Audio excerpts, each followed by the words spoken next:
Écoutez, moi les lobbies, ça fait des années que j'en entends parler, les lobbies qui nous empêcheraient de faire, qui nous empêcheraient d'agir. Faut me donner un exemple, il faut me donner un exemple. L'État autorise un niveau de prix du Plavix 27 fois supérieur à l'aspirine. 27 fois. Le marché français, c'est 500 millions pour le Plavix.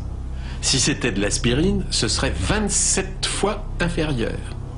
La sécurité sociale accepte de rembourser un médicament qui n'en est pas un, qui n'a aucun intérêt, à un prix 27 fois supérieur à l'aspirine. C'est magnifique du point de vue commercial, c'est un tour de passe-passe de génie absolu. Regardez ici, on est au bord d'une rivière, un paysage plutôt bucolique, a priori rien d'anormal, sauf si on a un compteur Gégère. Il y a bien de la radioactivité sous mes pieds et elle n'a rien de naturel. Mais depuis des décennies, les autorités ne semblent pas s'en préoccuper, laissant les populations dans l'ignorance face au danger. 8 Français sur 10 ont confiance dans l'eau du robinet. Pendant 8 mois, nous avons parcouru la France pour savoir s'ils peuvent la boire sans danger. Officiellement, tout citoyen a droit à une eau potable sans risque pour sa santé. Officiellement seulement.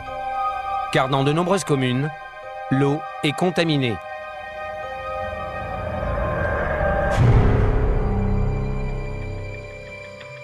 Partout en France, les distributeurs ajoutent de l'aluminium dans l'eau pour la rendre plus limpide. Parfois, en trop grande quantité. Maxi 2320 ? Vous vous rendez compte que la santé de ces gens-là est en danger? C'est incroyable. Vous avez envie, vous, d'avoir une maladie d'Alzheimer? Ben, pas moi.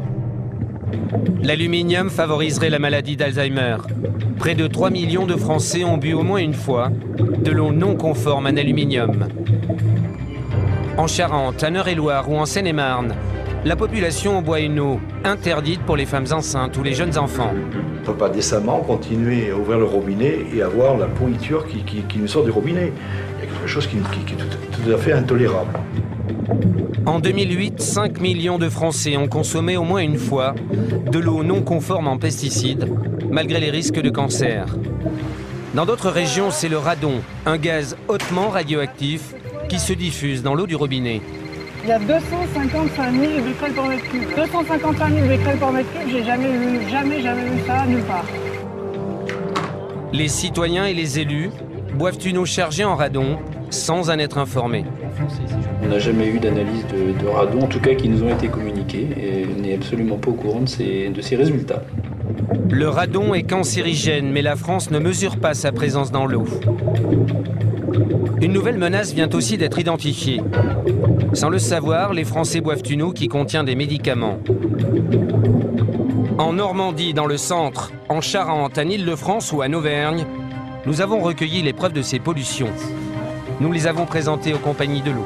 Enfin, c'est des trucs, ça doit pas sortir de la maison, ça. C'est pas des documents publics, hein. Ce truc-là, là. Et vous avez quelqu'un en interne qui vous a donné ça. C'est pas des documents, voilà. D'ailleurs, c'est un document interne. Nous avons aussi interpellé l'État, censé protéger notre santé. Est-ce qu'on peut couper l'émission? On coupe l'émission. Voilà, c'est tout. 40 millions de Français boivent régulièrement l'eau de leur robinet. Plongés à nos troubles dans ce produit alimentaire et ses poisons cachés. Pour moi et pour ma famille. Pour les plus fragiles. Pour tous. Nous pouvons faire des choix personnels. Pour nous protéger et protéger notre entourage. La grippe A H1N1 n'est pas une maladie anodine. Elle peut avoir des conséquences graves. On peut tous faire quelque chose pour en limiter la propagation. Contre la grippe, la meilleure protection, c'est la vaccination.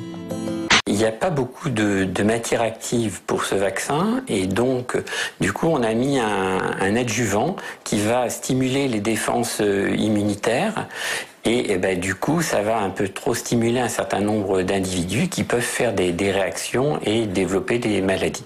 on est dans des discours alarmistes et des campagnes de publicitaires. On veut une dynamique citoyenne où les gens aient tous les éléments pour prendre leurs décisions sereinement. La campagne de vaccination se déroulera progressivement. Vous pourrez vous faire vacciner dès que vous aurez reçu par courrier un bon de vaccination. Les gestes de chacun font la santé de tous. Stop au virus de la grippe. Pour toute information, connectez-vous sur pandémie-grippal.gouv.fr. Ce nouveau vaccin anti-H1N1 a été créé en un temps record, du jamais vu dans toute l'histoire de la vaccination. Lorsqu'on lui apprend qu'en France, les experts du ministère de la Santé ont établi la liste des personnes à vacciner prioritairement et qu'elle concerne notamment 800 000 femmes enceintes, il s'inquiète. Au moins l'un de ces vaccins contre cette nouvelle grippe contiendra du mercure, par exemple, ce qui est un poison très toxique, une toxine neurologique qui a été retirée de tous les vaccins routiniers pour les enfants, mais qui sera pourtant présent dans le vaccin contre la grippe AH1N1. Et je ne pourrai jamais conseiller à une femme enceinte de prendre un vaccin qui contient du mercure. Ce composé du mercure, utilisé comme conservateur dans les vaccins.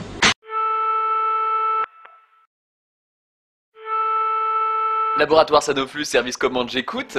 Oui, c'est pour une commande de vaccin. Bah, très bien, parfait. Qu'est-ce qu'il vous faut comme genre de vaccin, mademoiselle? Pour la grippe. Parfait, vous pouvez pas mieux tomber. Eh bien, j'en ai plein. Il vous faut combien? Il m'en faut pour toute la France. Oui, d'accord, je vois. Bon, alors si on multiplie, je pense qu'il vous en faut à peu près 100 millions. Oui, c'est ça, 100 millions. Ah, ok. Mais... Oui. C'est beaucoup, non? Oh, je vous rigolez. À mon avis, dans 2 semaines, vous reviendrez pour m'en commander d'autres. Faites-moi confiance. Je vais vous faire confiance. Mais oui. Et puis en plus, vous verrez, à ce prix-là, c'est un vrai cadeau. Vous n'en reviendrez pas. Super. Bon, c'est Roselyne qui va être contente. C'est ça, au revoir. Bon, ça c'est fait. J'ai négocié dans un contexte que vous connaissez de production mondiale limitée l'acquisition de vaccins à hauteur de 94 millions de doses avec 3 industriels, Sanofi, GSK et Novartis. Ça représente 1 milliard d'euros au point de vue coût. Ces contrats comportent d'autre part la pré-réservation de tranches conditionnelles supplémentaires de 36 millions de doses. C'est le geste que vous avez dû accomplir des centaines de fois l'hiver dernier, se désinfecter les mains avec du gel antibactérien, une action en fait inefficace dans la lutte contre la grippe A, selon une étude américaine. Pendant 10 semaines, 200 personnes se sont pliées à des tests. Sur les 100 qui ont utilisé un gel toutes les 3 heures, 42 ont attrapé un rhume, contre 51 dans le groupe témoin. De la même façon, 12 utilisateurs de la solution hydroalcoolique ont été infectés par le virus de la grippe H1N1 contre 15 chez ceux qui n'ont utilisé aucun désinfectant. Explication de ces résultats, selon les chercheurs, la transmission du virus se ferait davantage par voie aérienne. Pourtant, l'utilisation de gel a vigoureusement été recommandée par les autorités sanitaires. Pendant la pandémie de grippe H1N1, les fabricants de solutions antibactériennes s'en sont frottés les mains. Des millions de flacons ont été écoulés en quelques semaines.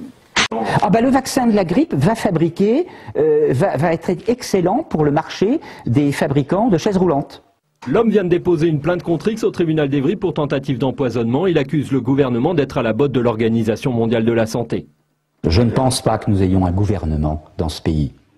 Je pense que nous avons un certain nombre de marionnettes manipulées de bien plus loin que cela. Enfin, pas si loin que ça. L'OMS n'est pas très loin de Paris. L'OMS est du côté de la Suisse. Ce psychosociologue, comme il se présente, met en cause le squalène, cet adjuvant utilisé dans la composition du vaccin de la grippe A et qui, selon lui, aurait des effets secondaires dangereux. Cette huile de requin, déjà utilisée auprès des soldats de la guerre du Golfe, aurait d'après lui déjà fait de nombreuses victimes.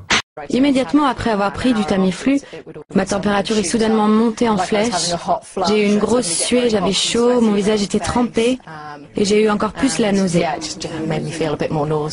On lui prescrit un traitement au Tamiflu et il est mort en réanimation dans la soirée. On développe un vaccin dans des conditions d'amateurisme que je n'ai jamais vues. Prenons l'hypothèse pessimiste, un décès chez 1000 patients. On va vacciner 60 millions de gens. Et bien vous allez avoir 60 000 décès, et cette fois-ci des gens jeunes, des enfants, etc. Donc vous êtes contre la vaccination? Bien entendu.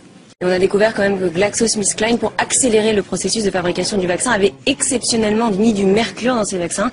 Par ailleurs, aux États-Unis, les fabricants de vaccins ont obtenu une immunité juridique et donc, en cas d'accident, ils ne seront pas poursuivis.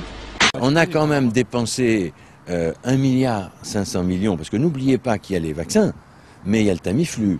On a acheté des doses inimaginables de Tamiflu, dont on ne sait pas quoi faire, parce qu'on les a données aux pharmaciens pour qu'ils les donnent, et la date de péremption c'est avril 2010.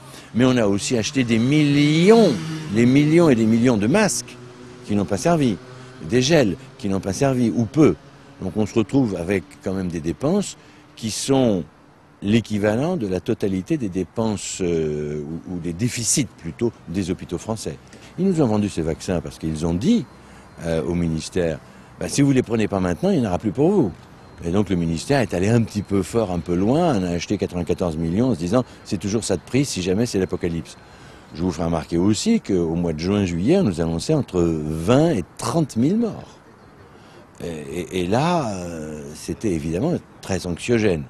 On a un petit peu appuyé sur le côté anxiogène de la chose. Il aurait fallu à ce moment-là lire les publications anglaises, américaines, qui montraient que cette grippe était une grippe pandémique. Mais pandémique ne veut pas dire que c'est dangereux. Pandémique, ça veut dire que ça touche tout le monde. Pendant 4 ans, Patrick Van de Velde a mené des recherches sur une molécule baptisée RU 58668. Une molécule qui s'annonçait très prometteuse contre certains cancers du sein. Je voulais simplement vous expliquer un petit peu comment on a mené à bien cette expérience. En fait, c'est extrêmement simple, il suffit de prendre de la tumeur mammaire humaine que l'on implante chez la souris. Au bout de 3 mois, chez les animaux témoins, on avait ces tumeurs-là. Vous voyez, là, il y a 9 tumeurs qui viennent de 9 souris, ça remplit entièrement mon flacon. Ça, c'était les témoins qui ne recevaient aucun traitement.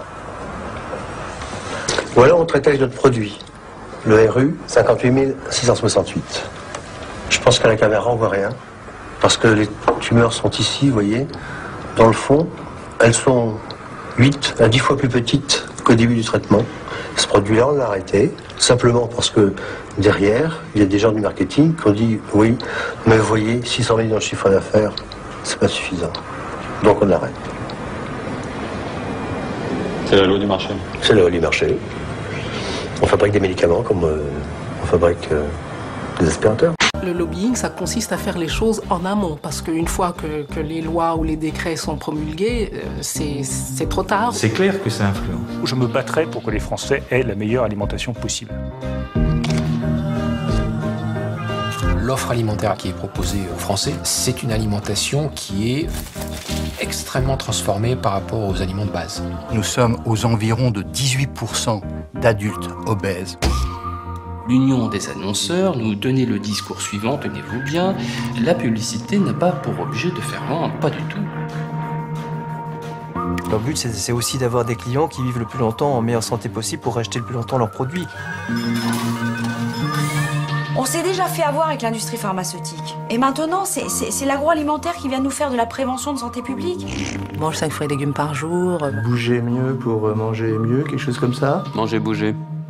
C'est 77 médicaments plus 12 classes de médicaments, au total donc 89 produits font l'objet d'une pharmacovigilance renforcée. Alors il ne faut absolument pas parler d'une liste noire, la directrice adjointe de l'Agence française de sécurité sanitaire l'a rappelé tout à l'heure. La présence d'un médicament sur cette liste est même une garantie pour le patient, car cela veut dire qu'il y a donc une surveillance particulière. En aucun cas donc le patient doit suspendre ou arrêter son traitement sans en parler à son médecin. Alors la directrice adjointe de l'agence a également rappelé que tous ces médicaments bénéficiaient d'une autorisation de mise sur le marché.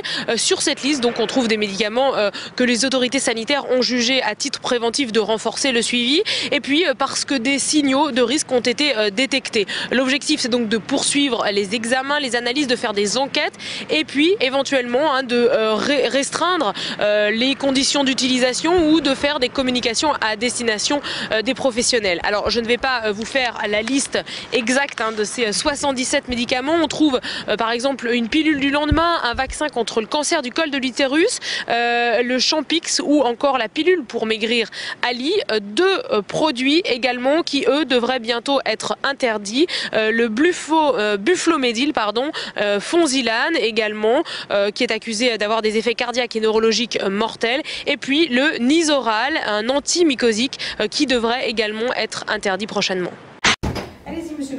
Dans ce cabinet médical, l'état d'esprit des patients a changé. Plusieurs médicaments mis sur la sellette coup sur coup, c'est toute une partie de la confiance qui s'est envolée.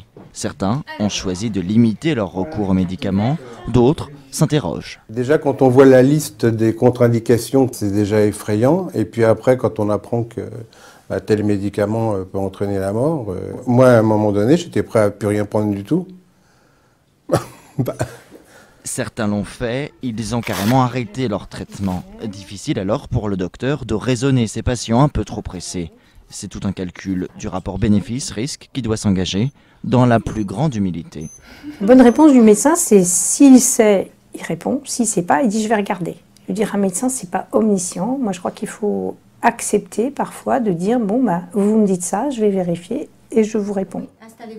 Les généralistes peuvent se tourner vers leurs confrères, vers les spécialistes, vers les revues également spécialisées. Avec un bémol cependant, certains mettent en doute l'objectivité de ces publications, parfois dépendantes financièrement de l'industrie du médicament.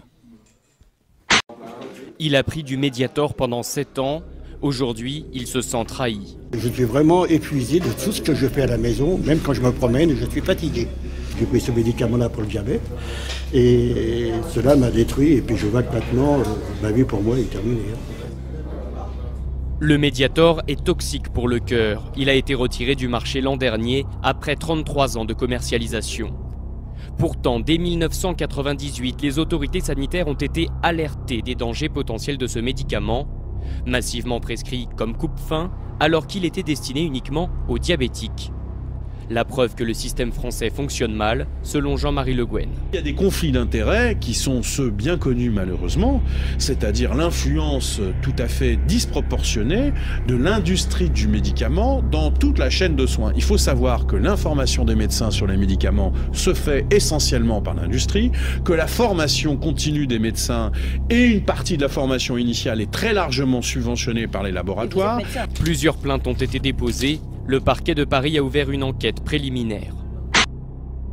Entre 1999 et 2009, le Mediator a coûté 423 millions d'euros à la sécurité sociale.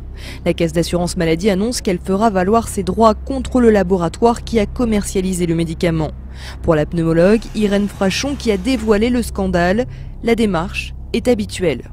La sécurité sociale a toujours cherché à ce moment-là à obtenir et obtient régulièrement le remboursement des frais engagés concernant le préjudice subi. Pour l'heure, le responsable de la CNAM étudie la possibilité d'intenter une action politique globale. Il pourrait donc se rallier aux victimes qui ont porté plainte contre le fabricant du médicament. Mais la procédure est longue pour monter les dossiers médicaux. Surtout, qui va payer? La question aujourd'hui, c'est de savoir si la sécurité sociale va prendre en charge les frais nécessaires pour réaliser les examens afin de savoir si les consommateurs de Mediator souffrent ou non d'une valvulopathie. De sa date de commercialisation à son retrait du marché, le Mediator a été utilisé par 5 millions de Français et pourrait être à l'origine de 500 à 2000 décès. Difficile de ne pas faire un lien entre la mutation de Nicole Bricq et l'affaire de la suspension des forages au large de la Guyane. L'ex-ministre de l'écologie s'était en effet opposé à l'exploitation des puits de pétrole dans cette zone, mais ils auront bien lieu. Une décision étonnante qui semble aller à l'encontre des convictions de Jean-Marc Ayrault et de plusieurs membres du gouvernement. J'ai ici une proposition de loi qui avait été signée à la fois par Jean-Marc Ayrault, par Christiane Taubira et par Delphine Batho. Et on disait non, on ne veut pas d'exploration et évidemment d'exploitation, non seulement des gaz et huiles de schiste, mais aussi de l'offshore profond. Et c'est une proposition de loi qui est co-signée par Jean-Marc Ayrault, actuel Premier ministre. Absolument, absolument. Alors, comment expliquer cette volte-face gouvernementale? Il y a tout d'abord les élus guyanais qui étaient favorables à ces forages, les retombées économiques et fiscales n'étant pas négligeables. Mais ce sont surtout les lobbies qui ont su se faire entendre. Shell, qui avait engagé 250 millions de dollars dans l'opération. Son concurrent Total, qui l'a soutenu, mais aussi l'Union française des industries pétrolières. Tous ont su faire pression sur l'Élysée et Matignon. Sur la première décision, non seulement on renonce, mais en plus on rétrograde la ministre en charge de ce sujet. C'est des arrangements entre amis et c'est une forme de trahison à l'égard des électeurs. Le dossier va désormais être repris par Delphine Batho, la nouvelle ministre de l'écologie.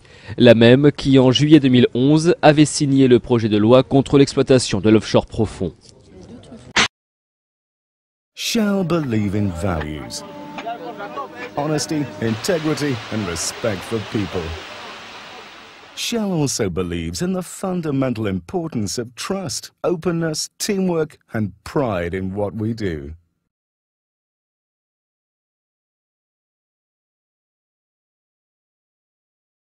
Shell believe in principles. All companies have a systematic approach to health, security and environmental management. In order to achieve continuous performance improvement, we continually look for ways to reduce the environmental impact of our operations, products and services.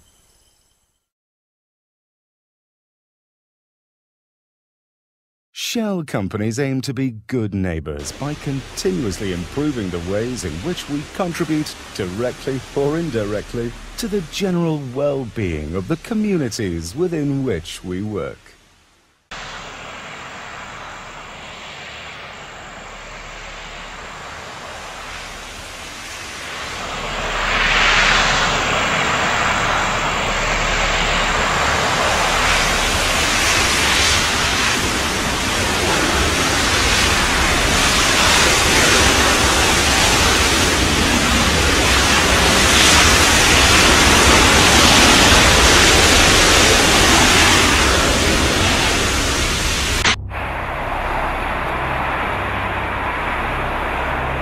Nous avons tous besoin de pétrole.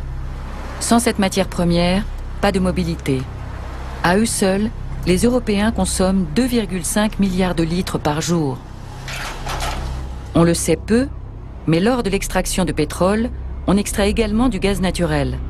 Plutôt que d'utiliser cette précieuse matière première, on choisit généralement de la faire brûler, de la gaspiller et de la rejeter dans l'atmosphère où elle contribue au dérèglement climatique. Visiblement, pour les groupes pétroliers, seul compte l'argent rapide. La combustion de ce gaz produit chaque année 400 millions de tonnes de gaz à effet de serre.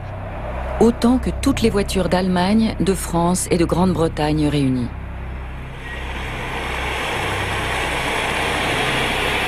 Dans des pays comme la Russie, le Gabon ou comme ici au Nigeria, les multinationales pétrolières font des affaires aux dépens des individus et de l'environnement. Des quantités incroyables de dioxyde de carbone sont rejetées dans l'air ici. C'est du gaz, et on l'enflamme. Tous les jours, 24 heures sur 24, sans arrêt. Vous voyez bien que Shell détruit notre village. Vous sentez la chaleur. Dans plus de 25 départements, 300 millions de tonnes de déchets radioactifs ont été abandonnés sans aucune surveillance, ou presque. Je prends une carte de crédit de mon portefeuille. Voilà, ainsi de protéger. Entre 1945 et 2001, les mines d'uranium françaises ont fonctionné à plein régime pour l'indépendance énergétique et nucléaire du pays. Mais quel est l'impact sur la santé des riverains ou des mineurs? J'ai remarqué que dans les anciens collègues, Pays-Bas, c'est une hécatombe. Pendant des années, les politiques ont ainsi abandonné tout contrôle sur ces déchets de l'industrie nucléaire. Il y a un mélange permanent des genres entre contrôleurs et contrôle. Multipliant même les tours de passe-passe législatifs pour évacuer le problème. On est où là? On est où? Dans l'Union soviétique ou on est en France? On est dans une dictature ou on est dans une démocratie? Malgré les rapports alarmants et la mobilisation de quelques citoyens, depuis 30 ans, rien n'a changé et rien n'est fait pour trouver une solution. Attendez, là il y a un truc qui va pas du tout dans ce pays.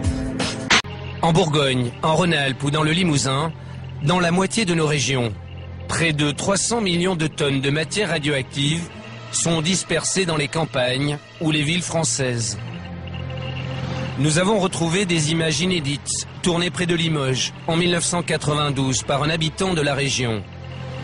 On y découvre des camions chargés de résidus du traitement de l'uranium. Ils déversent ces boues radioactives dans une carrière abandonnée, sans autre précaution. Tous ces déchets ont été principalement abandonnés par le CEA, le Commissariat à l'énergie atomique, puis par la COGEMA, la Compagnie générale des matières nucléaires.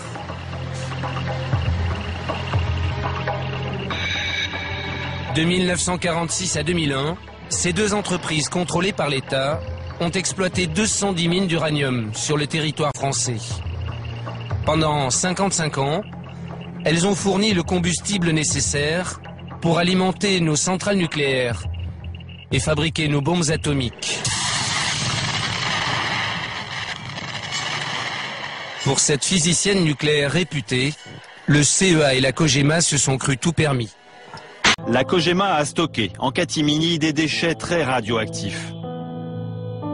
En 1992, il a surpris des camions décharger ces fûts, qu'il a photographiés avant qu'ils ne soient enterrés. J'ai vu des camions qui arrivaient la nuit avec des estampilles de déchets radioactifs et qui balançaient tout là, dans cet endroit-là. Officiellement, 176 000 fûts contaminés par le Yellow Cake, ce concentré d'uranium destiné à nos centrales nucléaires, ont été largués en pleine nature.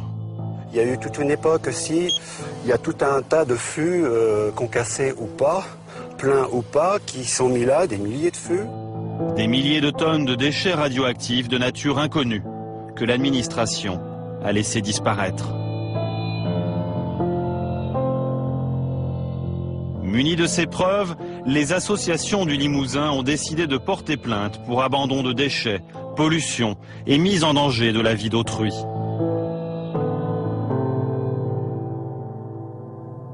COGEMA devant le tribunal correctionnel de Limoges pour abandon de déchets radioactifs pendant les 50 ans où elle a exploité les mines du Limousin.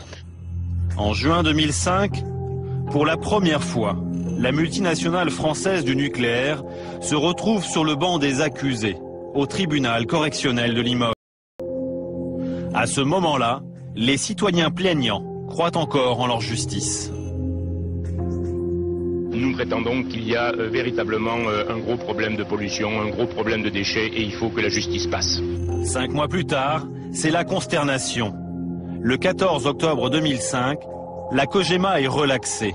Elle sort du tribunal sans la moindre condamnation. Aujourd'hui, l'avocat qui soutenait les associations pense que la partie était perdue d'avance. Areva a profité d'une réglementation taillée sur mesure pour l'industrie nucléaire, un régime d'exception pour ces déchets radioactifs.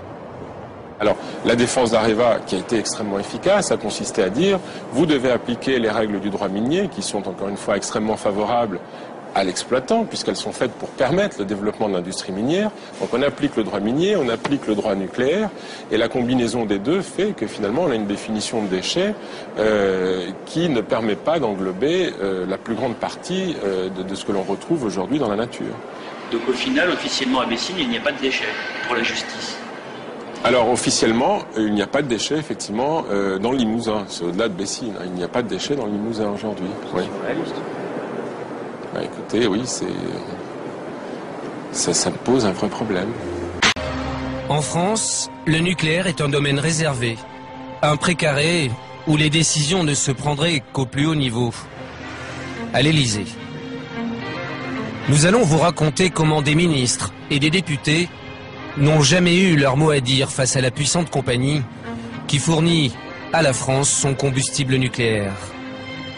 Comment la COGEMA, devenue depuis Areva, a réussi à faire passer ces rejets radioactifs pour de vulgaires déchets domestiques. Notre histoire commence en 1991. Un ancien journaliste, Pierre Desgroppes, a été nommé à la tête du Conseil supérieur de la sûreté de l'information nucléaire. Cette année-là, il rend son rapport sur les dépôts de matières radioactives au ministre de l'Industrie, mais aussi de la Santé et de l'Environnement. Dans ce rapport, il consacre un chapitre aux déchets des mines d'uranium françaises. En 7 pages, Pierre Desgroppes pointe tous les dangers à venir. Les quantités énormes de déchets, leur dispersion. Et surtout, il affirme que la radioactivité des résidus de traitement de l'uranium serait sous-estimée. Le résidu contient encore un peu d'uranium, mais surtout la quasi-totalité des descendants radioactifs de l'uranium, et en particulier le radium-226. Les résidus, ce sont ces millions de tonnes de boue radioactive rejetées dans les campagnes, comme ici dans le Limousin, et même dans certaines villes françaises. Selon Pierre Desgroppes, la dangerosité de ces résidus serait négligée par la COGEMA et l'État. La réponse se trouve à l'Assemblée. En 1991, 6 mois après le rapport Desgroppes, la première grande loi sur la gestion des déchets radioactifs est votée à l'unanimité. Cet homme en est l'auteur. Malgré les mises en garde, la loi Bataille a fait l'impasse sur les déchets radioactifs des mines d'uranium. Pourtant, depuis 20 ans, ce député socialiste participe à la fabrication de toutes les lois sur le nucléaire. Il est censé connaître la question sur le bout des doigts. Est-ce que cette réglementation ne pose pas question? J'ai pas en tête, par cœur, les termes de la loi. Si l'on prend un résidu des mines d'uranium et qu'on le pose sur un spectrogramme, on va s'apercevoir que l'activité radioactive de l'uranium est assez faible, mais que sur le spectre, le thorium et le radium, par contre, on voit une radioactivité importante. Mais je ne suis pas convaincu que ça ne soit pas pris en compte. Je vous l'assure. Je ne peux pas vous donner là maintenant de réponse précise, mais c'est à vérifier. Nous avons vérifié. Aucun article de cette loi ne prend en compte la dangerosité des résidus. Et le député n'a manifestement pas compris le problème. Quand on imagine que c'est un minerai dont on a extrait l'uranium, il ne doit pas rester grand-chose. Le thorium, le radium et tout ça. Et les enfants de l'uranium. Oui. Plus toxique que l'uranium. Oui. Oui. L'importance de la radioactivité des déchets des mines d'uranium aurait-elle échappé à Christian Bataille? À l'Assemblée, une ancienne députée du même camp politique a pourtant tout tenté pour changer la réglementation. En 1997, Michel Rivasi entre dans l'hémicycle. La COGEMA retraite sur son site de la règle des conditions. La nouvelle députée connaît parfaitement le dossier, car elle a participé 11 ans plus tôt à la création du laboratoire indépendant de la CRIRAD. Michel Rivasi va donc proposer de faire un nouveau rapport sur les déchets radioactifs. Et pour cela, il lui faut intégrer l'Office parlementaire des choix scientifiques, chargé de ces questions à l'Assemblée. À l'Office parlementaire, j'ai demandé à être saisi sur ce dossier de la gestion des déchets radioactifs. Et puis on m'a dit non, il y a le député Bataille, le député Ledéo qui s'en occupe depuis des années, ils sont compétents dans ce domaine, non, occupe-toi de la bioéthique. Alors non, je n'ai pas accepté, et je me suis bagarré, il a fallu que j'aille voir Laurent Fabius, il a fallu que je me bagarre vis-à-vis de certains députés du Parti Socialiste, et j'ai fini par l'obtenir. C'est donc contre son propre camp politique que Michel Rivasi se bagarre. Je vous remercie au nom de l'Office parlementaire d'évaluation des choix scientifiques et technologiques. En mars 2000, après 6 mois d'enquête, lorsqu'elle présente son rapport à l'Office parlementaire, une nouvelle surprise l'attend. Avec des interventions. D'habitude, tous les rapports, bon, ça se discute, il y a des amendements qui sont apportés, etc. Tandis que là, on m'a dit non, ton rapport, on l'accepte pas. Alors que je n'avais pas pris de position pour ou contre le nucléaire. Pour moi, quelle que soit la position qu'on a, moi je pense qu'il faut bien gérer les déchets radioactifs. Si vous voulez, il n'y a pas de discussion objective au niveau des députés présents, que c'est à haut niveau que ça se décide et que nous, on doit tout avaliser. 9 ans après le rapport Desgroppes, le rapport Rivasi est à son tour enterré. La réglementation ne changera pas. La radioactivité des résidus reste sous-évaluée. J'ai demandé à l'OPRI, l'Office de protection contre les rayonnements ionisants qui était chargé de contrôler la radioprotection, c'est-à-dire l'aspect santé, comment ils faisaient leurs mesures. J'ai demandé d'abord à leur directeur, j'ai pas eu de réponse. Au bout d'un mois ou un mois et demi, j'ai envoyé un courrier, je n'ai pas eu de réponse. J'ai envoyé une lettre recommandée avec accusé de réception, ce qui n'est pas dans les usages de l'administration, pour apprendre que l'OPRI ne faisait aucune mesure et qu'elle se contentait de celle que la COGEMA lui transmettait. Donc nous avons en fait un système dans lequel il y a un mélange permanent des genres entre contrôleurs et contrôlés. C'est-à-dire que ceux qui sont chargés du contrôle sont en réalité ceux qui sont chargés de faire en sorte que l'industrie du nucléaire n'ait strictement aucun problème de quelque nature que ce soit. Ça fait 20 ans maintenant, même plus de 20 ans, que 300 millions de tonnes, c'est pas rien, ont été disséminées dans 25 départements français. Ça veut dire qu'il y a plein de régions concernées. Est-ce que vous avez le sentiment que c'est un problème grave qu'il faut prendre enfin à bras-le-corps? Non, c'est pas bien d'utiliser des résidus, enfin des éléments excavés de mines, de ça ou d'autres choses d'ailleurs. Ouais. C'est pas le seul sujet. Pour faire des remblais, et de surcroît, à quelques endroits, on peut faire des quartiers à côté, un stade municipal ou je sais pas quoi. Bon, moi, mon problème est assez simple, c'est récupérer le retard, être transparent et pour prendre les mesures, avoir de l'information objective.